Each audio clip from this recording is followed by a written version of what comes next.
Pessoal, só aguardar o Alan e a Zira chegando aí com alegria, obrigado. E a gente já pode começar. E aí já vou aproveitar e vou pedir para a Zira fazer a oração, já que chegou no quartel, chegou trabalhando. Soldado no quartel que é trabalho. Você ora para a gente, para iniciar a nossa aula. Pai de amor, Pai querido, te agradecemos, Senhor, por essa oportunidade de estarmos aqui juntos para aprender da Tua palavra, Pai. Te pedimos que Tu possas usar o pastor Vinícius para que ele fale aos nossos corações, Senhor. Ser conosco, ser com esse domingo, Senhor, nos abençoe. Em nome de Jesus, amém. Amém. Gente, como eu sempre começo aí as aulas quando a gente está falando justamente dessa nossa caminhada pela Bíblia, né? Pinheiros Infância, e não só Pinheiros Infância, como a igreja toda, tem estudado os livros da Bíblia desde o ano passado, livro por livro, desde Gênesis, e a gente caminha aí agora, praticamente nesse último mês de fevereiro, o primeiro livro de Samuel, e agora a gente chega no segundo livro de Samuel, nessa caminhada que é muito boa, onde a gente consegue se aprofundar mais nas temáticas do livro, mas sempre apontando para criação, queda e redenção, né? E a promessa do reino de Deus que se estabeleceria, e se estabeleceu, na verdade, e toda a Bíblia de forma cristocêntrica, sendo lida dessa maneira, buscando em cada livro, em cada personagem, essa revelação progressiva que aponta sempre para Cristo Jesus. Isso é um apanhado que a gente faz, aí eu sempre abro com essa página aqui, que monta um pouquinho do que é o Antigo Testamento, principalmente nesse formato que é o Antigo Testamento hebraico, onde a gente tem ali o Pentateuco, justamente o que é conhecido como Torá, né? Torá é o termo que a gente ouve mais. E aí, quando está falando de Torá, a gente está falando justamente da lei do Senhor, principalmente por causa de Deuteronômio, por exemplo, mas compreende ali Gênesis, Êxodo, Levítico, Números, Deuteronômio. Os Neviim, conhecidos também como profetas, e aí você vai ter os anteriores, e a gente já estudou Josué, Juízes, e estamos em Samuel agora. E daqui a pouco a gente avança para Reis e os próximos posteriores, Isaías, Jeremias, Ezequiel e os outros, né, os outros 12 ali. E você vai ter mais à frente os Ketuvim, que são conhecidos como os escritos. Eu sempre vou falar isso, tá, gente? Toda vez que eu der aula eu vou puxar isso, que eu acho legal assim, a gente gravar isso e ter esse mapa mental da separação do Antigo Testamento. Livros poéticos, Salmos, Jó e Provérbios. O Megilote, que são os 5 livros, né, os 5 rolos, Ruth, Cantares, ou Cântico dos Cânticos, Eclesiastes, Lamentações e Esther. E a gente já estudou Ruth, não é isso? Livros históricos, Daniel, Esdras, Neemias e Crônicas, que vão falar sobre as histórias e as crônicas de Israel. Até aqui, tudo bem? Então, a gente parte para hoje, para o segundo livro de Samuel, onde a gente vai falar praticamente dessa aliança aí, e eu quis mudar um pouco o título da alimentação temática, né? Eu coloquei aí uma interpretação prática de aplicação já, logo no título ali. A aliança com o homem segundo o coração de Deus. Segundo o coração de Deus. E isso é que a gente deve trabalhar muito forte, deve trabalhar bastante com as crianças, sobre quem foi Davi como esse rei pastor, e por que com tantas falhas de caráter, com tantas falhas, a família mais disfuncional da Bíblia é a de Davi, e mesmo assim Deus o ama, olha para ele e o texto sagrado vai dizer, era um homem segundo o coração de Deus. Como que isso se aplica ao nosso coração? Como que a gente trabalha isso com as crianças, né? Como que a gente fala justamente do arrependimento e do perdão de Deus? Porque essa é a grande diferença que torna Davi um homem segundo o coração de Deus. Justamente foi a falha e o caráter, a falha de caráter moral ali de Saul, em nada perde para Davi. E a gente vai caminhar um pouquinho nisso. Mas qual é a diferença entre os dois? é quando Samuel confronta Saul, o que acontece no coração de Saul? Na verdade, nada. Ele não se arrepende. Agora, se a gente vai direto lá no ponto, no núcleo do arrependimento, no coração de Davi, é isso que acontece. A grande diferença é que Davi reconhecia que ele precisava sempre cair nas mãos de Deus. Quando o profeta Natan vem cheio de dedos, né? Teve que contar uma história. Olha, se vem uma pessoa e arrebata o animalzinho e tal. O que o senhor acha, rei? Não, pega o cara e mata. Pois é, esse cara é o senhor. Teve que vir cheio de cuidados para falar com Davi, e Davi se arrepende. Aí ele vai construir o Salmo 51, que tem essas conexões. Então, a grande diferença de Davi é antes cair nas mãos do Senhor do que cair nas mãos da morte pelos inimigos e tudo mais. Ele tem esse reconhecimento de que Deus era um Deus eterno, gracioso, e de que haveria vida eterna, e que essa vida eterna precisava ser ao lado de Deus. Saul não reconheceu isso, não entendeu o Deus de Israel. Por isso que a gente caminha com esses textos aí, tá? Esses são os textos de referência.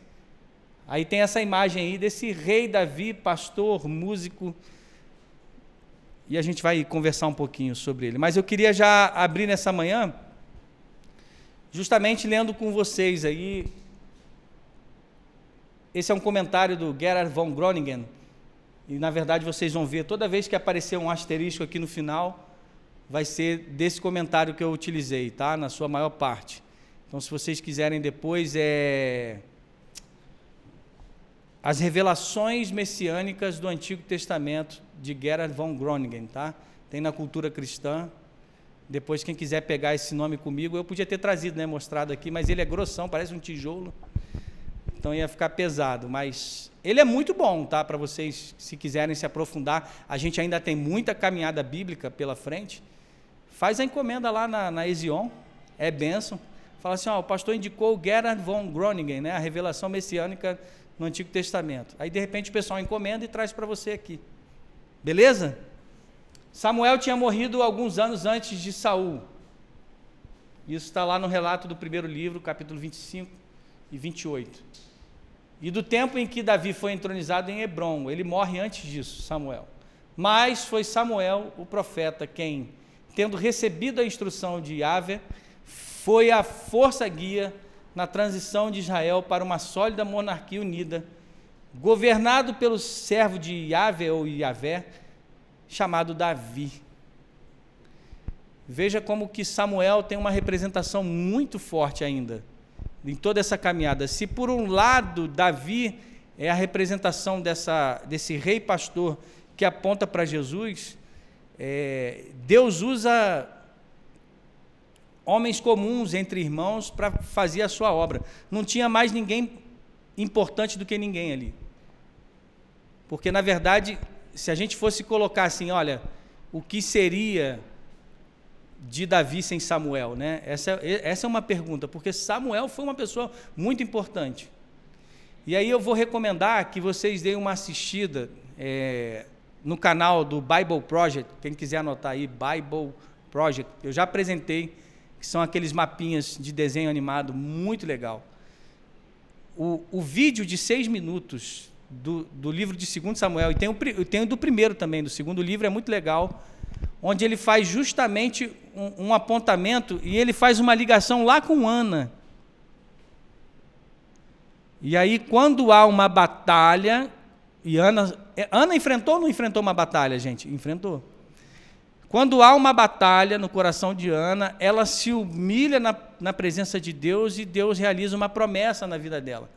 E aí o pessoal lá do Bible Project faz essa ligação da humilhação e da promessa de alguém que conduziria o povo, e na verdade apontando para Jesus. Samuel é essa figura, mas do mesmo modo é Davi também. Então Davi usa, a própria palavra vai dizer isso, que Deus escolheu entre irmãos para fazer a sua obra. O que isso já pode construir no nosso coração aqui, inclusive com as crianças? Não tem maior ou menor no reino dos céus. Deus usa todos, né? Aliás, aquele que quiser ser o maior, seja o menor, né? Que sirva. Isso a gente já pode trabalhar no coração das crianças. Davi não foi mais importante do que Samuel, mas Deus construiu no seu livro sagrado essa linha progressiva do apontamento do que seria o seu reino em Cristo Jesus. Está certo até aí, pessoal? Então, mas a gente precisa destacar que Samuel foi uma figura de excelência diante do Senhor. E tanto foi, né, que lá no primeiro livro de Samuel, você vai ver que ele consulta a médium de Endor, buscando a quem? Buscando Samuel. Ele foi lá na mesa branca, lá na sessão espírita, lá, né? Foi lá e queria ver se conseguia falar com Samuel. Tal importância e tal apego as pessoas tinham a Samuel, como ele foi um líder importante, só que de maneira errada, e esse é um texto complicadíssimo, tá? Recomendo que você estude com muito cuidado e muito carinho o texto lá da médium de Endor. Mas, enfim, aí já na introdução da Bíblia de Estudo, Nova Almeida Atualizada, diz assim: os temas de 1 Samuel, ou seja, a realeza, a direção providencial e a vontade soberana e o poder de Deus, estão relacionados com os temas de 2º livro de Samuel, ou seja, a aliança davídica e a promessa messiânica. O Deus soberano que guiou a vida de Davi elege-o como representante de sua realeza por meio de sua aliança eterna. Dá um ponto aí, uma pausa aí. Nós somos representantes de Deus nessa terra. Amém, gente? As nossas crianças também. Você já pode trabalhar isso com ela. Davi não foi eleito rei porque o povo clamou pedindo por causa dos outros povos. Foi porque Deus disse: tá bom, ô Samuel, não fica chateado. Eles querem um rei, você vai dar. Mas não vai ser conforme o desejo deles. Alguém político que dê coisas boas e só materiais para eles, só coisas materiais para eles. Mas a minha promessa é de um rei que vai além. Tanto que Davi, quando vai pedir para Deus assim, a gente vai ver isso à frente: Deus, deixa eu construir uma casa para você. Davi, eu não habito em templos feitos por mãos humanas, né? Eu não preciso, mas quer saber, Davi, quem vai construir uma casa eterna, ou seja, uma dinastia, que vai vir por você, porque eu vou usar você, mas você é humano. Aliás, nem vai ser você que vai construir esse templo, porque as suas mãos estão cheias de sangue. Mas você pode construir, mas na verdade a habitação eterna sou eu que vou construir em Cristo para vocês. E você é o meu representante, só isso. O que a gente aplica na vida dos nossos filhos? Como Deus elegeu Davi, Ele nos elegeu. Somos ou não somos eleitos? Presbiterianos. Somos ou não somos? Os nossos filhos também são, para serem representantes do Reino de Deus nessa terra. E desde agora dizer para eles: vocês estão lá na escola com um propósito: estudar, aprender, crescer, ser alguém na vida, mas ali você está levando o reino de Deus no seu coração. Fala de Jesus para o seu amiguinho. Já pensou? A gente vai viver uma sociedade mais diferente do que está acontecendo aí, né? Precisamos aplicar isso. E aí, gente, por favor, se alguém quiser participar, falar, à vontade. Portanto, Davi torna-se o protótipo do futuro Messias, Jesus Cristo. Em Atos, capítulo 14 ou 15, se eu não me engano, a primeira vez os cristãos são chamados de cristãos. Ou seja, o povo de Deus, a igreja primitiva, é chamada de cristãos, que são pequenos cristos, protótipos da segunda vinda. Aquele que era, que é e que há de vir, o segundo Adão, quando vier, ele vai nos levar para a morada celestial. Amém? Por isso que você pode dizer isso: olha, você é um pequeno Cristo, meu filho. Cristão, era essa palavra aí. Isso queria dizer, isso que significava, porque antes os cristãos, a igreja primitiva, era conhecida ali em Atos, antes de serem chamados assim a primeira vez, os do caminho, que também é um nome bonito, né? Até, hein, Pedro, para abrir uma igreja presbiteriana ou caminho. Mas que Deus nos use aí e passar isso para os nossos filhos. Alguém quer comentar? Então vamos para frente. O livro de Samuel também revela o plano de Yahvé para o seu povo. Os antecedentes familiares de Davi são citados numa breve genealogia. Olha só, e isso é importante porque olha como faz toda a conexão e o livro, essa tapeçaria chamada Bíblia de Deus, todo costurado maravilhosamente. A gente já estudou Ruth, lembram? E Davi está citado lá no livro de Ruth. Davi, ele é o filho de Jessé, que é o filho de Obed, que é o filho de Boaz e Ruth, não é isso? Ou seja, Boaz era o seu bisavô. E se a gente olhar para essa genealogia, era uma genealogia que talvez ninguém gostaria de apresentar, nós já falamos isso lá atrás, para você perceber como Deus já, desde o Antigo Testamento, na sua maravilhosa graça, não faz acepção de pessoas. E aí eu vou brincar aqui um pouquinho, vamos lá, vamos para frente. A informação assinala que seus ancestrais não eram puro sangue, pode entrar, Deus abençoe, puro sangue israelita. Gente, estou feliz pra caramba lá em casa, tá? Não estava antes, né? Porque eu era o único contra. Mas chegou um novo membro na família, é o Tiwi. O Tiwi é um Shih Tzu que a gente comprou esse final de semana aí, na sexta-feira. Eu fui lá em Guarulhos buscar e a família ficou toda, né? Compra, vai. Eu falei, meu Deus do céu, mais um filhote para cuidar, estou lascado. Mas tudo bem, vamos lá. Aí a gente ficou feliz demais. E aí, no final, a mulher perguntou assim, vocês vão querer com pedigree ou sem pedigree, né? Aí eu falei, quanto é esse negócio? Ela falou, é X, não era muito caro. Eu falei, e aí, dá resultado? Ela falou assim, se cruzar, pode ter filhote, e esse filhote você pode vender. Eu falei, opa, Salim gostou da conversa, né? Brincadeira, pessoal. Mas vem com pedigree. Mas veja, teve que comprar. E pela graça, a gente foi adotado como filhos de Deus, sem nenhum mérito ou sem nenhum pedigree. E Jesus Cristo, nosso Senhor, ele vem por uma raiz de homens e mulheres que, do próprio povo israelita, não deveriam nem ser citados. Era como se fosse o currículo, né? CV, currículo vitae. Você vai lá e apresenta o seu currículo, né? Pacote Office completo, inglês, super top e tal. Aí, quando vai ver, não é nada disso, lá na hora.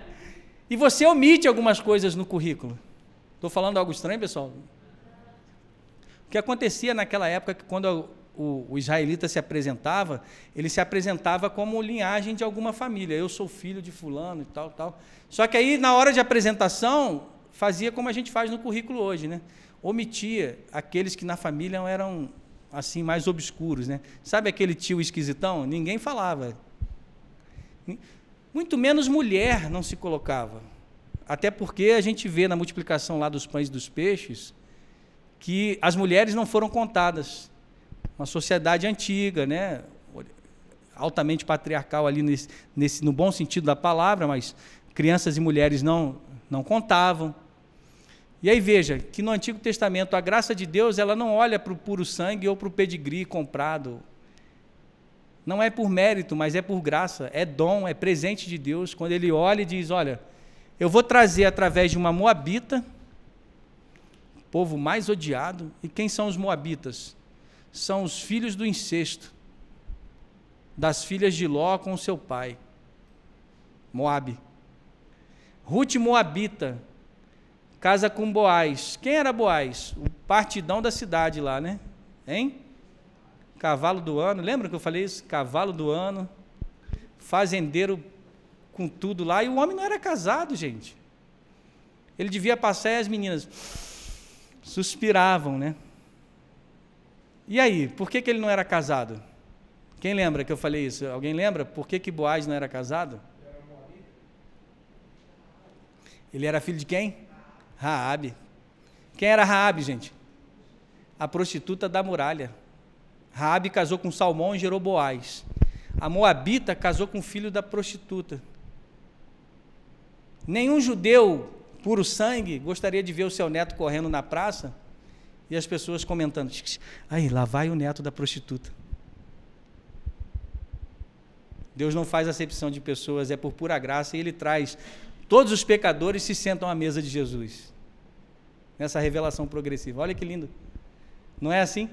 Então veja que nessa genealogia que passa aí por e vai gerar ele, Davi não era puro sangue. E aí? Já parou para pensar nisso, que Davi é ótimo. Davi está conectado lá na muralha, na prostituta do fio escarlate? Me emociona de como que Deus é gracioso e nos trouxe assim pecadores ao redor da sua mesa. Sua bisavó Ruth era uma moabita, seu bisavô Boaz, cidadão justo, respeitável e distinto, era da tribo de Judá por causa de seu pai Salmão e vivia em Belém. Não sabemos nada sobre Obed, o avô, e de Jessé, o pai de Davi, de quem apenas sabemos que tinha sete filhos, era fazendeiro e apoiou o reinado de Saul. Era alguém que andava ali certinho na linha. Alguém quer fazer algum comentário, pessoal? Vocês estão muito quietos hoje, hein? Pode falar, Pedrão. Ufa. Vai, Pedro. Claro. Os judeus, o que eles dizem sobre essas partes da genealogia de Cristo que não são da linhagem israelita? Porque eles criam que eles eram crentes, né, em Deus pelo sangue, certo? Pela linhagem. Isso, pela linhagem. Mas aí quando chega nessa parte de Davi, por exemplo, eles não têm o que fazer, porque está escrito, está na lei, está na Torá, eles têm que ler e engolir, não tem problema nenhum com isso. A verdade é que quando Mateus é muito duro na genealogia de Jesus, Mateus dá uma confirmada na Torá e ele vem assim, ó, é aquela galera lá, tá? É Judá, que inclusive ele inclui Tamar na genealogia de Jesus. São as 5 mães de Jesus, tá? Aí você tem que pegar todas elas lá na genealogia de Mateus. E Mateus está escrevendo para quem, Pedro? Lembra? A gente tem Marcos para os romanos, né? João de uma maneira geral. Lucas também está fazendo um detalhamento. E Mateus escrevendo para quem? Para os judeus. Perceba, ele está confirmando na genealogia todas essas características para apontar e dizer assim, parem de hipocrisia, né?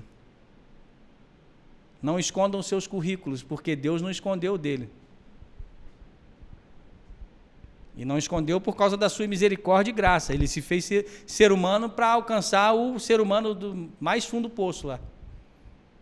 Então não tinha o que fazer. Era isso, era ler. E aí sim, aí vem as interpretações, né? E provavelmente, quando chegava nessas partes, eles só liam e passavam batido, né? Deduzo eu. Dizer exatamente o que eles faziam concretamente, mas que Deus... E aí, quando chega na parte de Tamar lá, ele vai falar, ele cita o nome dos filhos, para que não se alguém pense, não, talvez seja outra Tamar. Não, é aquela nora de Judá, que Judá coabitou, outro incesto na genealogia de Jesus.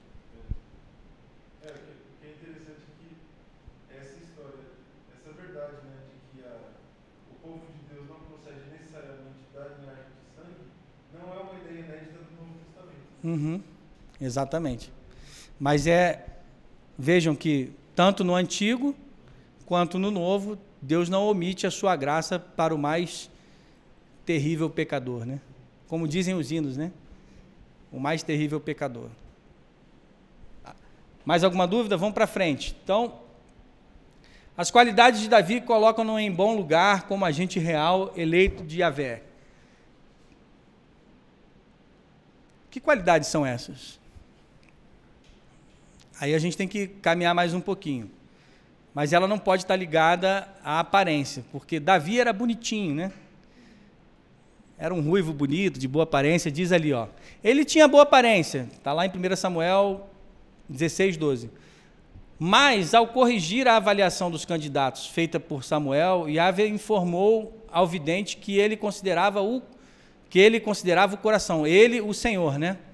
Considerava o coração. A despeito de suas falhas, o coração de Davi permaneceu fiel ao Senhor em toda a sua vida. Mais um gancho para os nossos filhos. Deus olha a aparência, não? Deus olha o quê? Coração. Deus viu isso, né? E a gente pode ir um pouquinho além aqui, tá? Aí, interpretação minha. Davi adorava em espírito e em verdade, né? e aí eu estou fazendo esse sinal aqui, lembra do computador quando a gente buscava, hoje é muito rápido, né? Mas antigamente a gente buscava um Windows 95, Alan, buscava um arquivo lá, aí a lupinha ficava rodando, né? Buscando. É como se Deus estivesse sondando os corações e buscando aqueles que adoram o Espírito em verdade. Deus sonda os corações. Pode falar. Pastor, é que você encontra, para ter dificuldade para entender isso sobre Davi. Claro. Eu consigo entender como é que o tempo todo ele foi tinha o coração e ele cometeu tudo aquilo que ele cometeu, principalmente porque ele foi o rei. Eu entendo. Eu entendo a sua perspectiva porque é uma dificuldade, inclusive, de eruditos, de estudiosos, que tem alguns comentários que vão dizer que há uma predileção dos escritores da Bíblia de Davi por Saul, mas ambos eram igualmente falhos, e aí é como se fosse uma escrita preferencial, exclusiva por Davi, que poderia ter sido por Saul. Mas isso não é verdade. E aí é o que a gente precisa colocar em pauta aqui, e a discussão é boa. Pecadores perdidos nas mãos de Deus, né, de um Deus irado. É a famosa pregação lá. Mas o fato é que Davi, ele era tão pecador quanto Saul, correto? Até aí tudo bem. E a gente estava até falando isso aqui no começo, né, pessoal? O problema não, a solução é que Davi se arrependia. Pode falar, Alan. E Saul tinha remorso, exatamente. Ele tinha ciúmes, ele ficou ensandecido, ficou louco, né? Ele não, ao invés de se alegrar com a vida de Davi, ele deu a procuração para que o espírito maligno atuasse na vida dele. Porque a gente fala muitas vezes que é colocar a culpa só no diabo dos nossos pecados, né? E das nossas falhas. E isso é que faz de mim e de você tão parecidos com Davi, porque a gente tem as mesmas falhas morais, a gente tem os mesmos pecados. A diferença é quando a gente é alcançado pela graça de Deus e verdadeiramente arrependidos, Deus nos ergue novamente. E o pastor Tiago uma vez estava pregando, acho que foi num sábado para a UPA aqui, e ele falou, olha, quando você tem o seu caminho de santidade e o seu coração se arrepende quando você cai, você não volta 20 degraus no padrão de santidade. O Deus Santo te chama para o mesmo nível de santidade para que você continue a caminhada cristã. Pastor Tiago. Eu achei isso fantástico, porque era o que Deus fazia com Davi. O que a gente não pode tirar da economia de Deus e da responsabilidade humana são os resultados dos pecados. Aí isso é inevitável. Davi pagou cada um deles.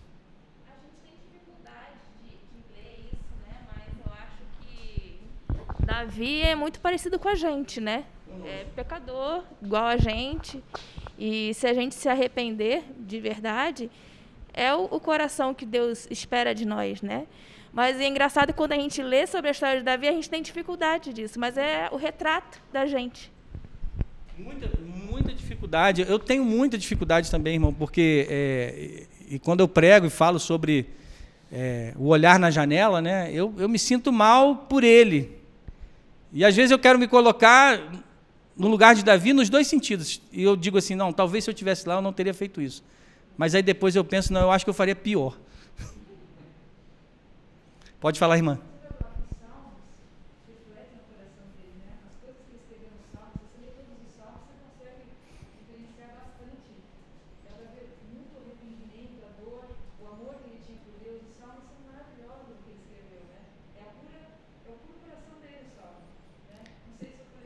Você falou tudo, não falou certo não, você falou tudo. E aí, ajudando, né, nessa dúvida que é mútua aqui, é aquele homem que olha para a janela e ele estava no lugar errado, no dia errado, na hora errada, e na verdade seu coração estava no lugar errado, porque ele devia estar na frente de batalha, lutando contra os filisteus, liderando o povo, liderando o seu exército, como ele tinha feito sempre, desde a derrota de Golias ali, que ele venceu Golias. Sempre esteve à frente. E aí, no momento em que a zona de conforto toma conta, no momento abre janelas para que a gente possa olhar para o pecado. E cuidado quando está tudo bem. Acho que esse é um sinal de alerta. Quando está tudo na bonança, está tudo dando certo, tem alguma coisa errada. Não é normal, essa não é a vida do cristão, viu, gente? Não estou pregando a teologia do sofrimento. Mas, olha... Mas o pastor Nilson pregou no culto de 5h30, domingo passado, foi sensacional. Ele falou, a vida do cristão é de sofrimento, perseguição, a gente vai sofrer pelo nome de Cristo, mas se está tudo bem e você olha para a janela e vai saborear o pecado, já entrou no coração, e aí a diferença que todo mundo falou aqui, é que Davi se arrependia. Acho que uma coisa que fez muita diferença no coração de Davi foi o seu coração adorador, justamente esse coração em espírito e em verdade. Ele era músico, né? Aí eu vou falar aqui na categoria de músico também, porque eu sou músico, desde lá do Rio, tá, pessoal? Eu não me arrisco a entrar aqui no grupo, porque é muito trabalho, o Alan sabe disso. Mas o músico é assim, ele é mais melancólico, ele se entrega mais, e Deus usa a musicalidade de Davi para ser um profeta do arrependimento, como a irmã citou o Salmo, é tudo. Salmo 32, lá, enquanto eu calei os meus pecados, envelheci, de tão cansados, meus ossos. Davi sentiu o peso da mão de Deus, nesse sentido, né? Esse peso que é corretivo, que traz o filho ao castigo paternal e amoroso, para o caminho de volta. Assim. Salmo 51 é o salmo desse pecado com Batseba. Por isso que é difícil a gente entender, né? Mas olha a colheita de Davi. Absalão, o seu outro filho, que me falhou a memória o nome dele, que coabita, né, um outro incesto com a sua irmã, Tamar, dentro da casa de Davi, foi o seu irmão, lembra, Pedro, o nome? Que faz um incesto ali com Tamar. Me falhou a memória dele agora. Eu estava lendo sobre ele ontem. É o irmão que deita com a sua irmã na casa de Davi. E Absalão, irado, porque a sua irmã é vilipendiada pelo seu irmão, Absalão manda matar o seu irmão. Aí depois Absalão tenta tomar o trono de Davi. Davi foge mais uma vez, como quem foge de Saul. Olha quanta desgraça. Então, não ficou barato, né? Se alguém achar o nome daí, depois me lembra aí. Tamar. Amon. Absalão vai lá e manda matar ele e tal. Depois Absalão fica preso pelos cabelos e uma lança traspassa as suas costas ali e tal. Que desgraça, que família disfuncional. Eu tenho dificuldade de entender, mas Deus é um Deus tão gracioso que até a família mais disfuncional, Deus vai lá e resgata. Certinho? Isso é bom, gente. Vamos participar, porque ajuda bastante na compreensão daquilo que a gente vai falar para os nossos filhos. Acharam aí? É isso mesmo? Amon, né? O fato de Davi ter sido pastor ajudou-o a compreender as dimensões pastorais do ofício real que iria assumir. Está lá no Salmo 78, versículos 70 a 72. Né? Como tal, aprendeu a ser corajoso, fiel, faltou uma vírgula ali, e terno. Suas habilidades musicais e poéticas, olha aí, destacaram grandemente suas atividades proféticas. Por isso que a música e a adoração estão sempre ligados. E o pastor Nilson já falou, a música não é a adoração em si só, mas ela faz parte da adoração, e isso fazia parte do coração de Davi. Davi não foi um homem perfeitamente justo, mas alguém que podia reconhecer as suas próprias fraquezas. Essa é uma das respostas que a gente fala, justamente para a tua dificuldade, que é a minha também. Ele se arrependia das suas próprias fraquezas, a sua cobiça por uma mulher casada, um pecado que ele confessou no Salmo 51, e a sua tolice, inclusive, por requerer um censo nacional que Deus não havia pedido. E aí Deus manda uma praga lá, ainda manda Davi escolher qual vai ser o castigo. Suas fraquezas, entretanto, não diminuíram a sua capacidade de amar o próximo, especialmente seu amigo Jonatas e, acima de tudo, o Senhor. Esse era o cerne do coração de Davi, o que controlava o coração de Davi nos seus relacionamentos. E ainda com os seus rompantes e as suas dificuldades, Deus estava no trono o tempo todo no coração dele. E a gente pode aplicar isso para os nossos filhos. Filhos, você vai errar. E se você falhar, Deus está sempre pronto, de braços abertos, para te receber no seu coração. Os nossos filhos vão crescer com a natureza pecaminosa que nós temos e vão ter falhas morais. O meu Davi já aponta para isso. 4 anos eu olho para ele, pecador. E haja graça de Deus no nosso coração para a gente transmitir isso para eles e dizer, olha, você precisa conhecer a graça de Deus e receber do seu perdão, que foi isso que Davi tinha no seu coração. Agora, vale lembrar, só para a gente apimentar mais essa história aí de Batseba, porque eu acho que é a que mais chama atenção, né? Davi parece que quando ele charfunda no pecado, ele vai com tudo, né? Vai com força. Porque além de ter engravidado a mulher casada, ela não era só casada. Com quem ela era casada, gente? Quem era Urias? Capitão do seu exército também. E os capitães das tropas de Davi, vale lembrar que eram os melhores amigos de Davi, conhecidos como os valentes de Davi. São aqueles caras que estão no fronte de batalha ali, quando os acampamentos estão um de frente para o outro, Davi fala assim, quem me dera beber água daquele poço, que eu amo tanto lá em Belém. Era Belém ou Jerusalém, Pedro? Me ajuda. Acho que era Belém. Ou Jerusalém, agora... Ele cita o lugar do poço. Os amigos dele ouvem o coração, porque Davi deve ter sussurrado isso. Mas eram amigos tão próximos, Alan. Sabe aquela coisa assim de brother? Que só no olhar já entende o que o outro está querendo? Você tem amigo assim? Eu tenho amigos assim. Às vezes ele sussurra com o olhar, né? Belém, poço de Belém. Quem me dera beber água daquele poço. Os amigos rompem o acampamento dos filisteus, atravessam os inimigos, vão lá, buscam a água que Davi queria. Ele queria aquela água com gás gelado. Brincadeira, né? É que eu amo água com gás. Se tiver um limão espremido, então... Mas ele teve essa necessidade, e os melhores amigos dele, talvez ali entre eles Urias. O que ele faz com Urias, gente? Ou seja, ele mandou matar.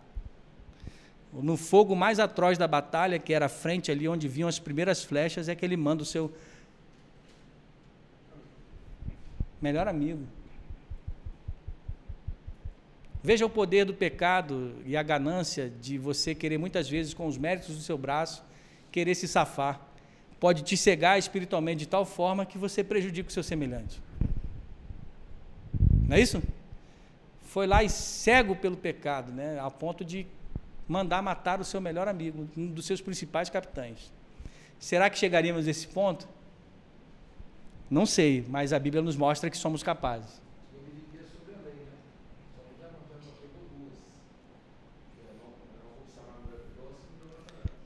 Ali ele já rachou com 2 leis, né? Nesse momento aí. E vou dizer outra lei que ele rachou. A primeira. Ele não naquele momento ali estava completamente afastado, porque o ídolo do seu coração era o trono, era ele. E tudo que ele pudesse fazer para se agarrar ao trono, para não manchar a sua falsa moral, que era justamente o pecado de ter caído com a mulher, ela está grávida, e manda matar o amigo de uma maneira manobrada ali, né? Foi uma manobra, é porque o ídolo era ele mesmo. E ele estava adorando outro Deus que não fosse o Senhor. Ele estava adorando o trono. E tanta coisa que a gente pode aplicar para os nossos filhos. O que mais? Capítulo 1, o lamento de Davi é uma expressão profunda de pesar público e pessoal sobre a morte de Saul, tá? Para você ver como que era o coração dele. Ao mesmo tempo, esse cara mal pra caramba, pecador, miserável, como eu e você, ele vai revelar um coração que ama o seu próximo porque ele ama o Senhor. No capítulo 1 do 2º livro de Samuel, vemos essa reação piedosa de Davi em relação à morte de Saul, que em algumas ocasiões queria matá-lo, né? Ou seja, Saul queria matar Davi. Longe de se alegrar com a morte do rei, ao receber a notícia, Davi matou a amalequita que disse ter tirado a vida de Saul. Além disso, Davi chorou pela morte de Saul e de Samuel. De Jonatas, tá bom? Eu escrevi errado aqui. Davi chorou pela morte de Saul e de Jonatas. A cena, vocês lembram da cena aqui? Desse lamento e do Amalequita, né? O Amalequita vem dizer, olha, Saul está morto, Jonatas também. Na verdade, fui eu que concluí a morte ali, porque o que aconteceu na cena é que Saul se joga sobre a sua lança ali, e aí ele deve ter ficado agonizando, e ele fala, minhas pernas estão em cãibra, né? Era a morte já chegando, mas ele, para não sofrer, ele pediu, quem é você? Então, termina o serviço e me mata aqui. Aí o Amalequita, e olha o coração de Davi, assim, como ele era um cara altamente emocional, né? Ele pega e mata o Amalequita. E o pecado vem mais uma vez na vida de Davi.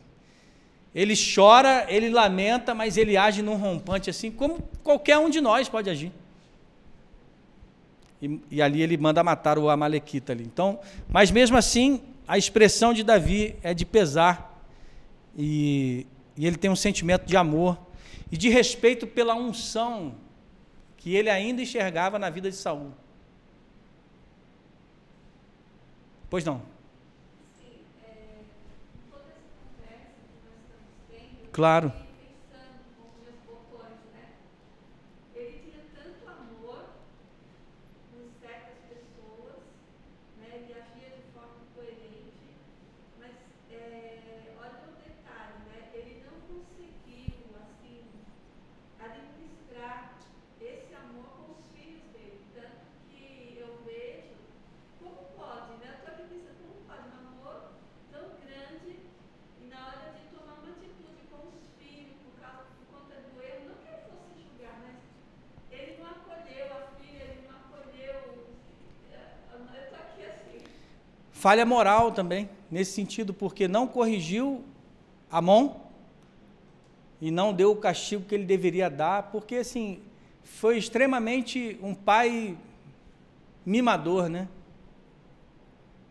E aí queria proteger, e aí talvez pela vergonha dos vizinhos e do reino, a mesma vergonha que ele não queria passar lá com Batseba, esconde um incesto, Absalão irado porque o seu pai não trata direito a situação, aí vai lá, e aí ele também não trata Absalão, porque ao invés de tratar Absalão, ele foge. Como isso destrói uma família, né? A gente passando isso agora para os pais de hoje em dia, assim, falando, meu Deus, pode acontecer isso com uma criança que está do nosso lado. Porque Davi foi extremamente permissivo. Olha um alerta que a irmã acabou de trazer para a gente aqui, muito grande como professores, lógico, né? Só que o nosso contato é muito pouco e muito pequeno, e é covardia o tempo que a gente tem aqui em relação ao mundo, né? E as horas que eles passam nas escolas. E dentro de casa, principalmente. Mas qual é o alerta para nós como pais, eu como pai? Não seja permissivo, não negligencie o amor do Senhor e a palavra de Deus e os seus mandamentos. E Davi negligenciou isso tudo. E aí o engraçado, ele era um cara extremamente rígido com os de fora, como foi com a Amalequita, mas não era rígido com os seus filhos. E aí esse é o cuidado até que os pastores devem ter, né? Porque às vezes a gente dedica tudo externamente e internamente a gente se torna permissivo, talvez numa compensação pela ausência de um pai que deveria estar mais presente. E aqui eu faço a autocrítica, tá? Sou o primeiro da fila. Isso pode acontecer com cada um de nós. O trabalho pode ser o nosso trono. As coisas que a gente governa lá fora e talvez desgoverne dentro de casa. Olha quantos assuntos povoam aí a nossa cabeça olhando para Davi.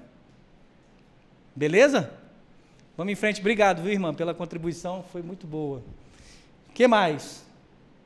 Quando Saul morreu em batalha, Davi expressou profunda tristeza por causa de Saul e Jonatas, que eram a beleza de Israel, terem encontrado tão humilhante fim.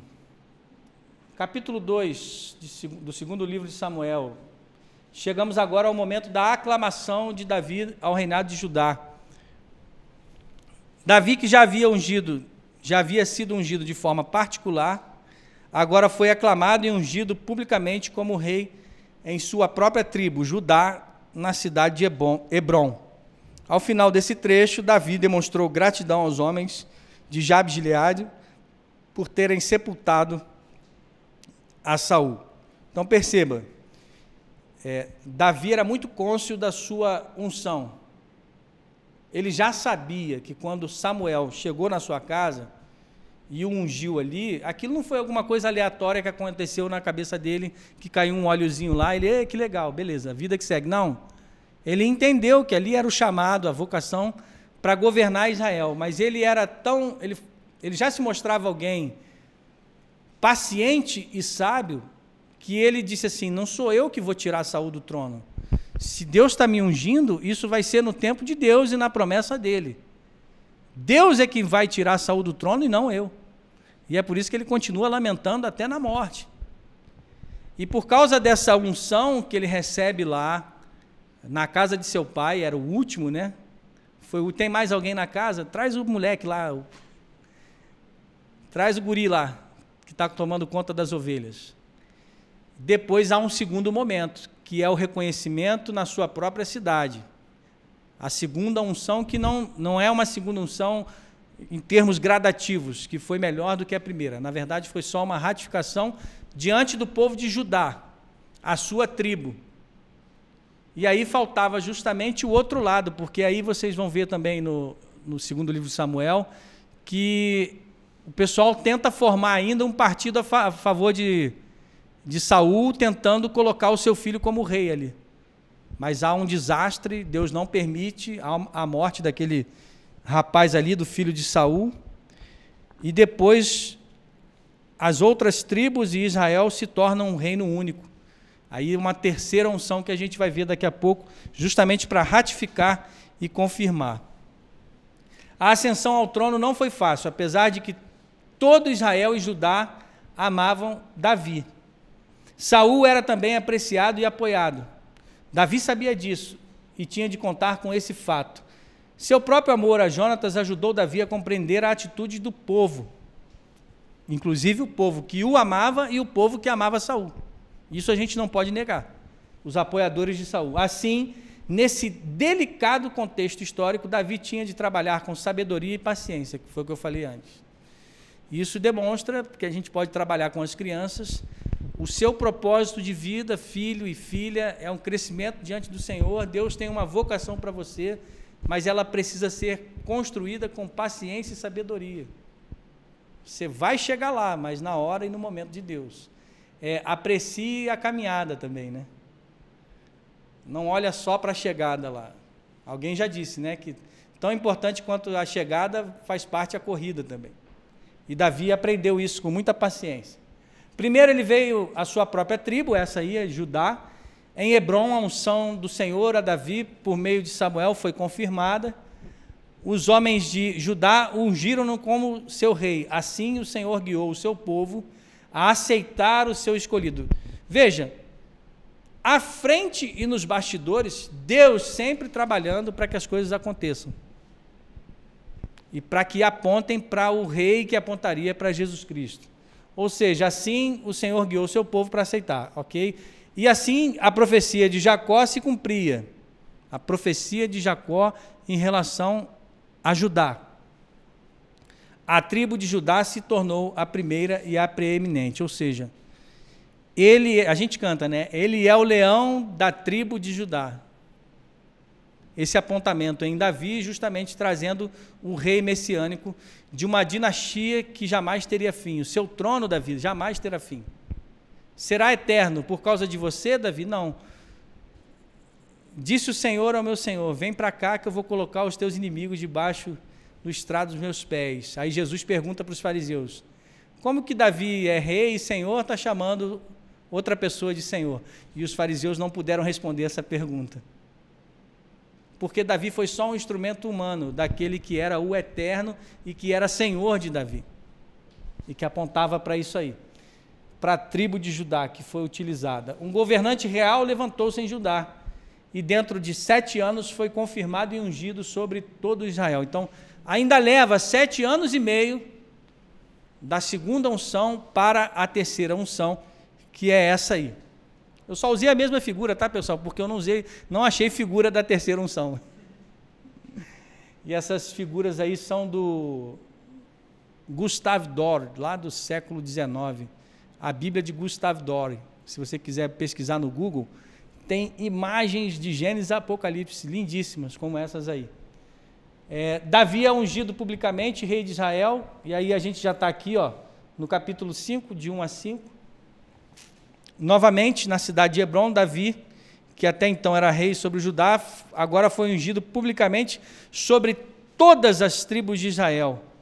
Davi começou a reinar aos 30 anos, e o seu reinado durou 40 anos. Quem começou o seu ministério com 30 anos? Não há nenhuma numerologia na Bíblia, né?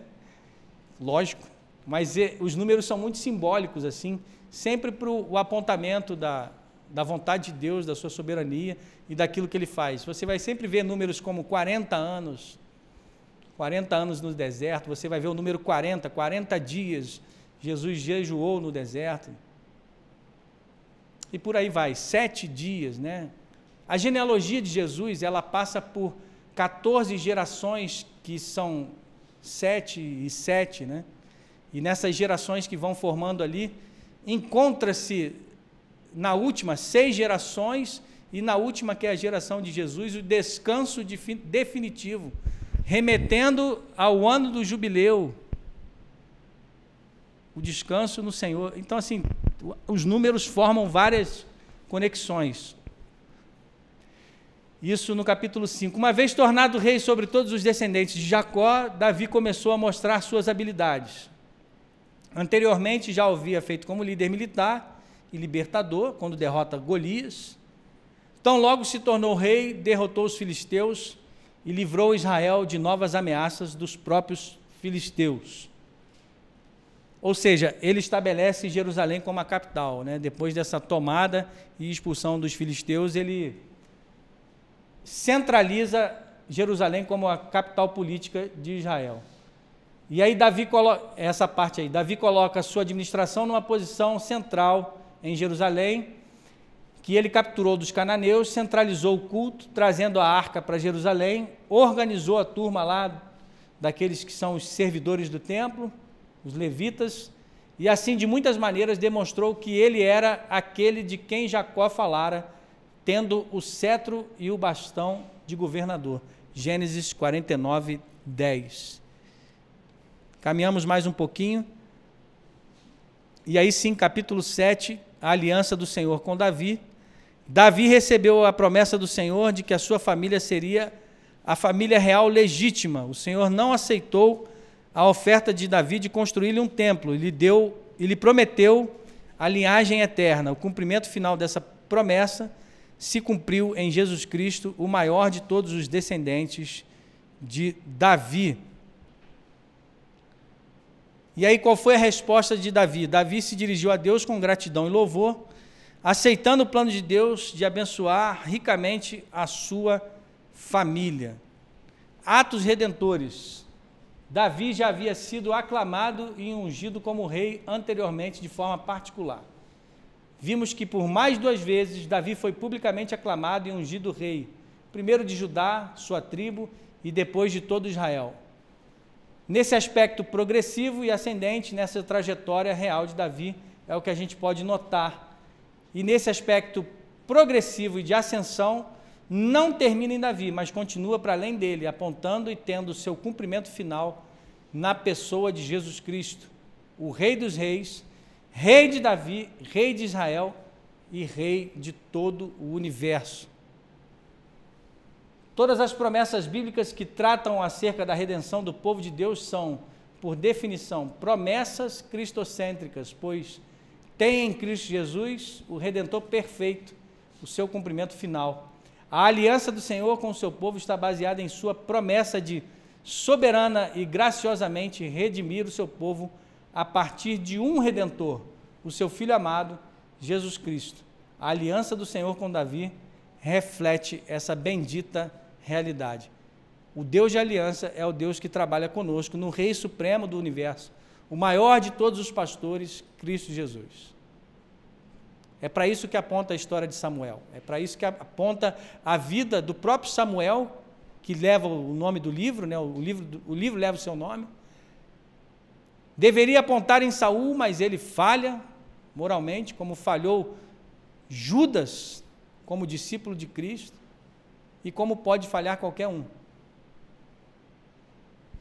De modo que Davi, ele cumpre essa promessa aí de ser usado pelo Senhor. É muito importante, aplicando para a gente agora, saber para o que Deus te chamou para realizar nessa vida. Além do chamado para a salvação, há o chamado para servir a Deus e ao próximo, a partir da consideração dos dons e talentos que o próprio Deus concedeu ao homem. A obediência ao chamado confere senso de sentido, significado e propósito à nossa vida. Senso de significado de quem você é, senso de valor, aquilo que você faz tem sentido, é igual a autoestima. Os nossos filhos precisam ter a sua autoestima direcionada para o senso de valor, quem eles são, para o senso daquilo que eles realizam, senso de sentido de quem eles são, senso de valor é igual a autoestima. A autoestima deles deve estar centrada em Cristo Jesus, não nas coisas, porque se a autoestima deles estiver no sucesso só das notas boas, eles vão desmoronar quando a nota for ruim. Se o sucesso deles for só no jogo, no videogame, qualquer outra atividade que os tornem vaidosos, quando eles falharem moralmente ou qualquer coisa assim, eles vão desmoronar. Se a autoestima deles não estiver elevada em Cristo, sentido e significado de quem eles são, valor de quem eles são em Cristo, porque o nome deles está escrito no livro da vida, e é isso que a gente deve passar para eles. Graça, pura graça. E aí, quando eles se sentirem mal, como Davi se sentiu, a autoestima pode cair um pouquinho, claro, eles vão passar por desertos. Quando a autoestima deles cair um pouquinho, você vai dizer assim, mas olha para o Salmo 32, olha para o Salmo 51, veja como Davi buscou força. Não retires de mim o teu espírito, diz Davi, e renova dentro de mim o espírito inabalável. Como é que era aquela música lá? Não retire de nós o teu espírito. Como é que é? Eu quero ser um... Agora eu esqueci a música, mas é aquele rapaz lá da comunidade do Rio de Janeiro, o de bigode lá, eu esqueci o nome dele.